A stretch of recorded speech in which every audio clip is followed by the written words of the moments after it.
Your presence here in Minneapolis, to us, is emblematic of a comeback. In our city, we are trying to recognize the magnitude of this moment. We have to make sure that action is actually hitting the ground and people are feeling it in real time. We're excited about the pace of change that we're leading in this community. Every decision that's ever made is made to benefit the decision maker.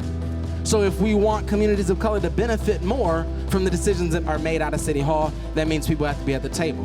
Being in Minneapolis near the 3rd anniversary of the death of George Floyd, it becomes a special place for Black Americans and Black Americans in corporate America.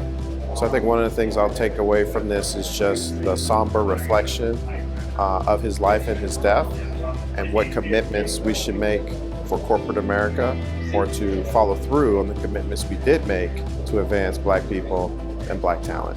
Our mission has always been clear: to provide a safe place for Black corporate executives to share their experiences while building a pipeline of the next generation of Black business leaders from the classroom to the boardroom.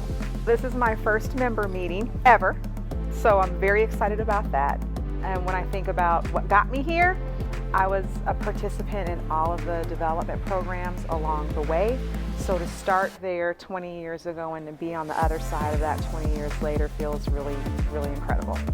I get energized when I see young people, you know, because I've been around, and many of us who were part of it from the very inception, you say, well, you know, what is all this work doing? But when you see young people who are the young members who have positions of power in major corporations, it makes me feel good. Now, the ELC is committed to many things: education, advocacy, and most of all, Black representation. But one of our key tenets is also community. And it is our long tradition of contributing to a local nonprofit organization, school, or Black-owned business that is doing the important work of uplifting, championing, and creating equity for the Black community. And so it is our pleasure to recognize and celebrate the Center for Economic Inclusion with the ELC Community Impact Grant. I am energized about using my voice as a corporate leader, and knowing that I don't have just a sole voice, that I'm part of a collective group of voices, and we are doing something major. I am fired up to go out and impact our communities, because that's what it's about. And I'm leaving here laser focused on what I'm going to do for my community.